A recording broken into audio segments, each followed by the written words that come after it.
episode 184 of Late Night Linux, recorded on the 4th of July 2022.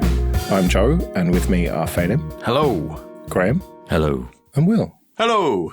So it's the 4th of July, Americans have got the day off, but we haven't. We're going to crack on. So let's start with the news. First of all, Alex from Self-Hosted's meetup in London, which is on Friday the 5th of August, finally has a venue, or at least a place where it's going to be. And it is going to be in Jubilee Park and Garden, which is just under the London Eye on the South Bank of London. And he said it's going to be 6 p.m. local time. And I think he said until 9 o'clock because he's got to get up early to get a flight home. Well, if I actually go there, I'm going to be there till late. So, I think there might be an unofficial after party. So where it is like a big outdoor space and there's pubs and stuff near there. We just hope it doesn't rain, because if it does rain, we'll have to shelter under the bridge or go into a pub and brave the masses or something. But anyway, Friday the 5th of August, be there and be square. So the first bit of proper news then is the Raspberry Pi Pico W. This is an update to the Raspberry Pi Pico, only this time it has Wi-Fi, albeit only 2.4 gigahertz. And Will, you've bought one and you've put it in your drawer already. Yeah, got one ready to play with, but haven't got around to playing with it yet. An interesting entry into the market. It's priced pretty much the same as the ESP32. The ESP32 has got a couple of Bluetooth stacks already, whereas the Pico W doesn't currently have Bluetooth support, but it's on the chip, so I imagine that it will come in the not too distant future. I hope they port the Nimble stack to it, because that's nice and small and should work well. The good thing is that Wi-Fi is already fully supported in MicroPython, courtesy of Damien George, and it looks just dead easy to get a Python command line on the thing and connect it to a network and start doing stuff. So I've got a few ideas for this one, and I was chatting to Popey today as it happens. So going to play with it in the next couple of weeks, I think. But nice to see, a nice addition. The price is very, very competitive, and it's got the whole community of Raspberry Pi users around it. So it's going to be a success. It is 50% more than the non-Wi-Fi version, though. But you can do 100% more things with it. It's well worth it. There are definitely projects for which you do not need Wi-Fi, in which case save yourself a few quid. But for everything else, there's Wi-Fi. Yeah, I'm really excited about this. I've got a couple of the other Picos without the W, and I've experimented with them, but not put them anywhere permanent. I think because to do anything like home automation wise, I really do need some network connectivity, and this is like the slot and answer for that. Really excited about trying it and putting a separate light on individual steps of the staircase. Am I right in thinking then this has its own inbuilt OS? It doesn't actually run like a distro of any sort, like Raspbian or the like? It's a microcontroller with another microcontroller which handles the Wi-Fi just on the same board. So yeah, you can either put MicroPython on it or TinyGo, or you can write in the Arduino IDE and upload it straight to it. It comes with a bootloader on it, so you can plug it in and it appears to Linux as a device, which you can then flash quite easily. Oh, that's pretty cool. Yeah, I've never really tried anything that small. I guess I have my Arduino Uno, which did the LED blinking lights, and that was it. But this seems a bit more useful in all fairness. And unlike most of the other Raspberry Pis, there's actually going to be good supply of this by the sounds of things. I read a story that said if you're struggling to get components and you're struggling to get microcontrollers, buy the Pico, or rather buy the RP2040, because there is tons of stock. So I don't know how they've done it, but well done. All right, let's talk about GitHub Copilot again. It is now officially launched as a paid-for service, and people are not happy. Drew DeVault being one of them, he wrote a piece, GitHub Copilot and Open Source Laundering, and it's prompted a campaign by Software Freedom Conservancy. Give up GitHub, the time has come. I must admit, I'm beginning to have a bit of sympathy with the people who feel this way about it and fail him. Maybe I don't feel like that. Maybe I think it's brilliant.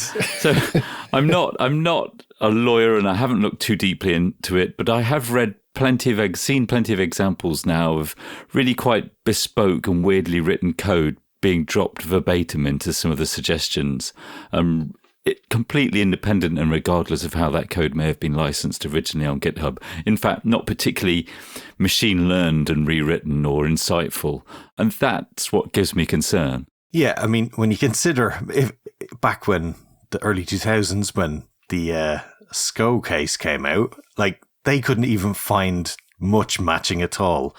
If this was the case now, they'd be stuffed because it's so blatantly copied in. So yeah, obviously I don't like Copilot. I mean, there's a shocker. Well, just for a change, I will represent the voice of reason and say that Burn him. I don't necessarily think it's that bad. I think it is bad that it is ripping off potentially non-free code and just saying, here you go. But the other hand is, imagine how much more quickly you could learn to write software if when you got stuck, the robot came along and said, oh, try this, and it worked. It would just be brilliant. I think as a learning tool, I think that there's an awful lot of value in it.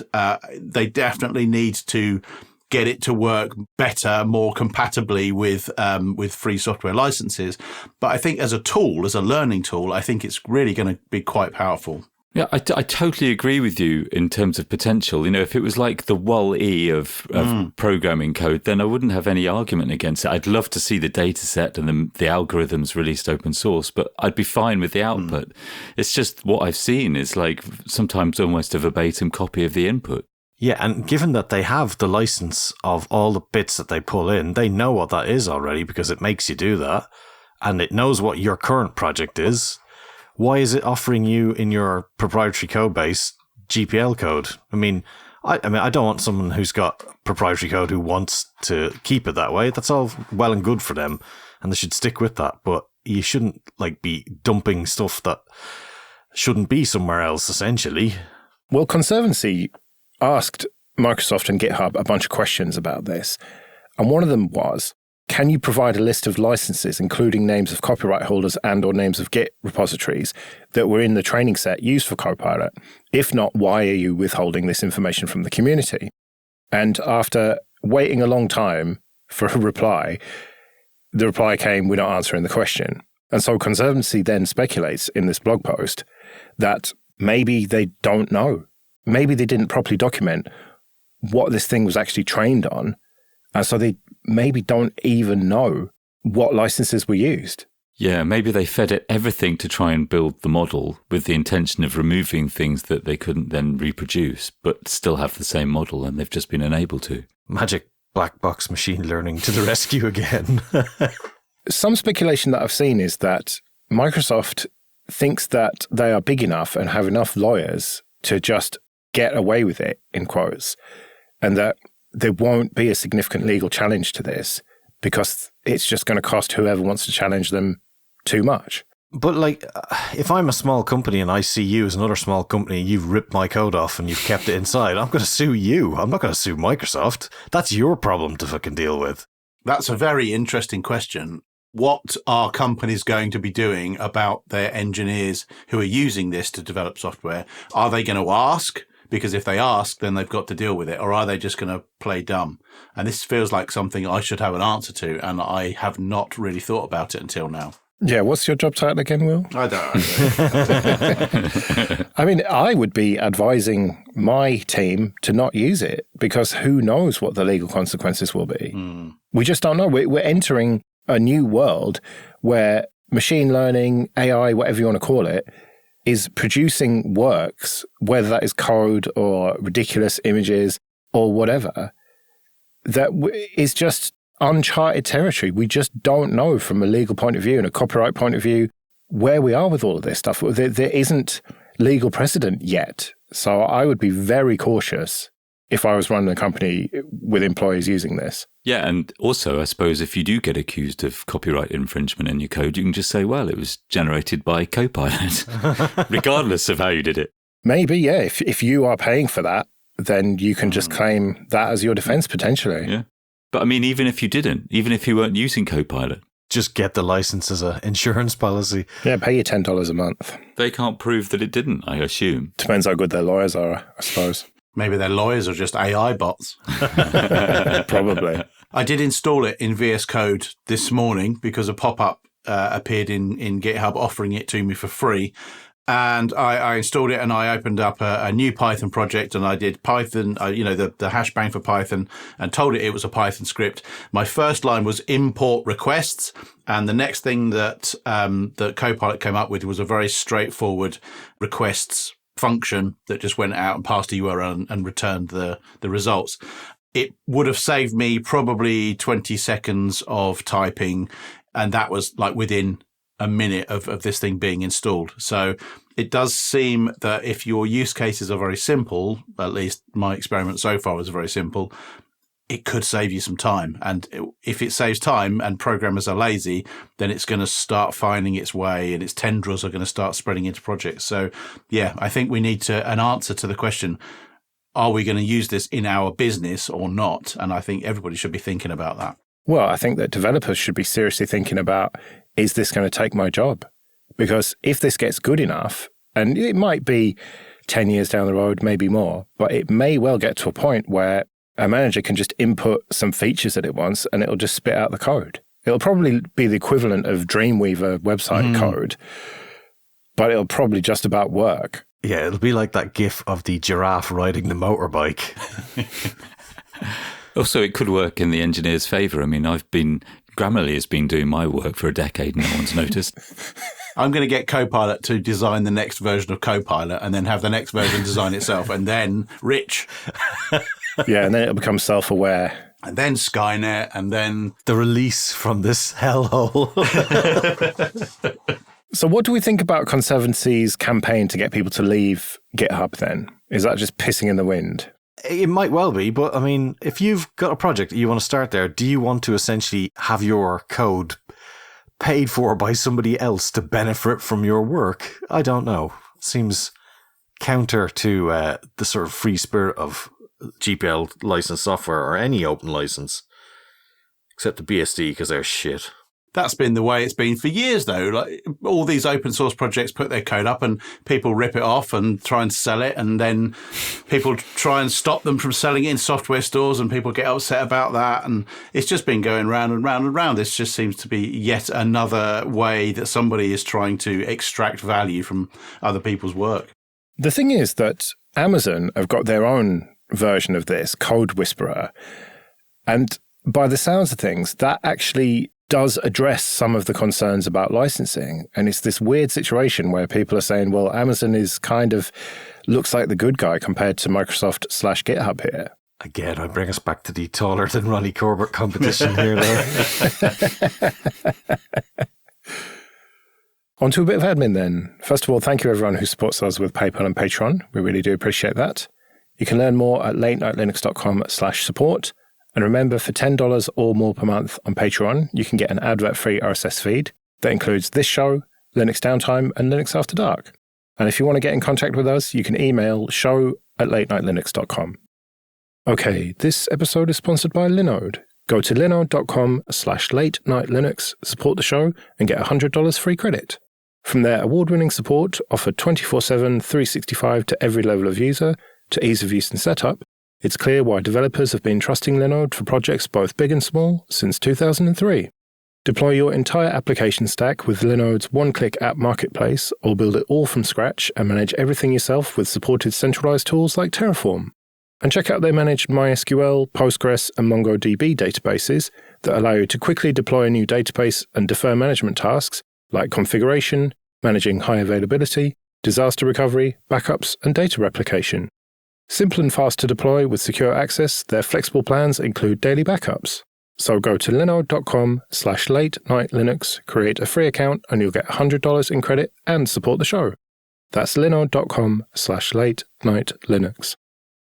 So more praise for Mozilla.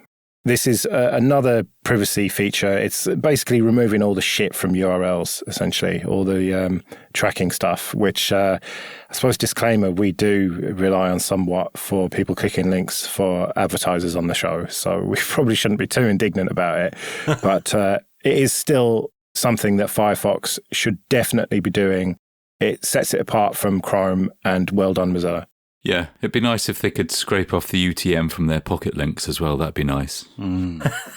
Well, presumably this will. Well, I just tried it. And at least in the integrated Pocket link in Firefox, they still have the UTM, which isn't too... It's just like ours. It just says that the source is Pocket. But that's always annoyed me because I'm often copy and pasting my links from Pocket to other people, and then I have to manually get rid of that because I'm embarrassed of using Pocket. You should be. Should I retweet my thing where I said to Mozilla, how is open source Pocket coming along in March 2017? Oh dear. I think I'll just do that now. So there you go.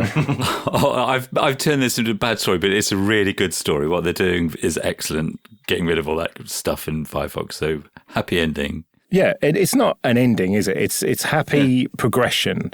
It's happy what they should be doing. And, we joked in our Telegram group that they're listening to us. And it's not just us, though, is it? Come on, it's everyone has been criticizing them and telling them they need to focus on this kind of stuff. And they do seem to be listening. And we've given them so much shit in the past that I think we have to give them some positive airtime for what they're doing. And Will, have you actually made the switch yet? You said you were thinking about it last time. That was 2 weeks ago.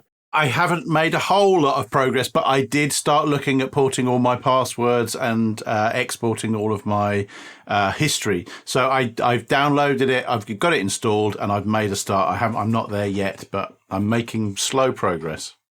All right, well, related to Firefox, again, we're going to talk about Thunderbird. They really are doing well with the publicity. So 102 came out and is supposedly quite good, but then casually on Twitter, they shared a screenshot of their next major release, which has got a completely new look to it, which I think looks great and modern. And Phelim, you don't. It looks shite. And I was misrepresented by some 25-year-old French chap, apparently, who said that I don't like things and I think things should be the way they used to be. And that is a blatant lie because I use KDE and that is clearly not the case.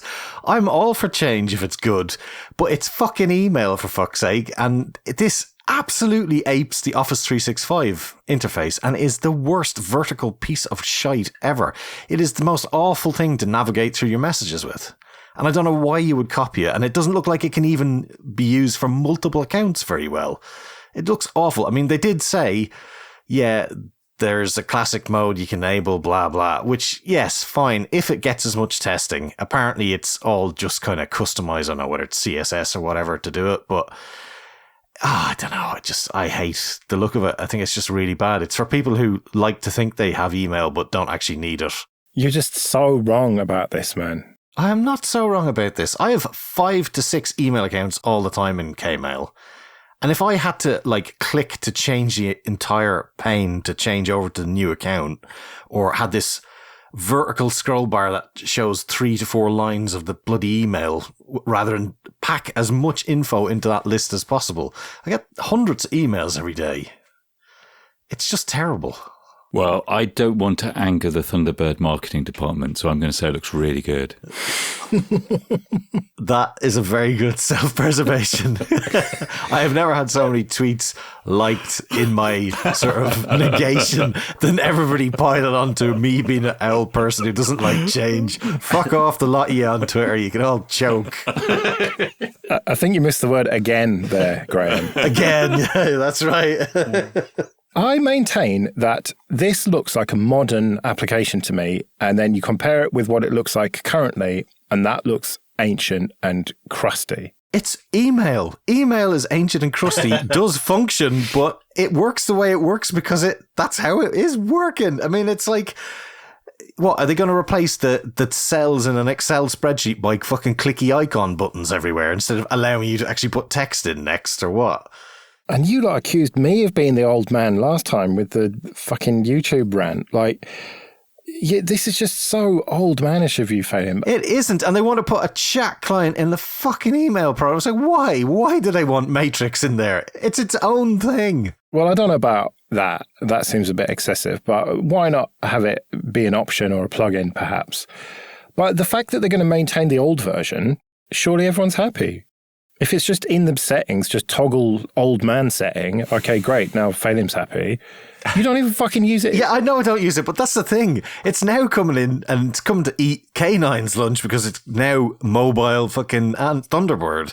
So I'm going to get this foisted on me at some point. I'm not convinced of that. Because it's one thing to make the desktop version. I mean, this must have been in the works for some time. And it's one thing to make the desktop look different, but the mobile app is going to take longer to change, surely. Yeah, well, do I have to count on that then? Yeah, I have to count on the fact that they couldn't be arsed. Great. That's a great system, that is. I just think you love moaning. I don't love moaning. It's a tool loads of people use. Now they're trying to, let's make it look really cool. It annoys me that I can't, in KML, make some of the font even smaller on the left-hand bar so I can get even more folders in there in the single view without having to scroll. Yet they've made something that makes it possible that, at best you can get, 5 to 6 mails on that list on the leftmost bar. Oh, brilliant. That's great. Have you tried Gmail, Phelim? Oh, Gmail's worse. It's terrible. Oh, it's all tags. No, it's folders, and put the mail in the folder, and that's where it belongs. Stop tagging it with loads of different stuff. Ah. Next, you'll be telling me, Phelim, that you don't even like Conversation View. I use Threaded View. It's not the same as Conversation View. Threaded View is handy, but Conversation View is stupid. Well, I had my ISP email, and then I was one of the first people to get an invitation to Gmail, so I've really not known any different from Gmail all of my internet life. So for me, that is the default. And this looks a bit more like Gmail, and that's why I like it. So fuck you, old man, quite frankly. This is part of them trying to broaden the appeal of Thunderbird. And you can't blame them for that. They're doing a good job of broadening the appeal of it. This is Steve Buscemi with a skateboard and a baseball cap on sideways going, hey, kids, it's fucking email, leave it alone. Well, you can always use your Kmail or whatever. Yes, and I will. I wish I could use it on my phone. Maybe I just have to get rid of my Android phone and that's my problem solved. Yeah. Just buy an iPhone, get a Gmail account, and just be happy. Feed myself into a wood chipper. All right, good news from the American government. You don't hear that very often, especially these days. But they had sorted out NASA's next budget, and buried in the detail of it all is they want more Mars helicopters. So Ingenuity really is the little helicopter that can. And it seems it's impressed the higher-ups enough to get budget for even more of them. So we're probably going to get more Linux on Mars. This is excellent news.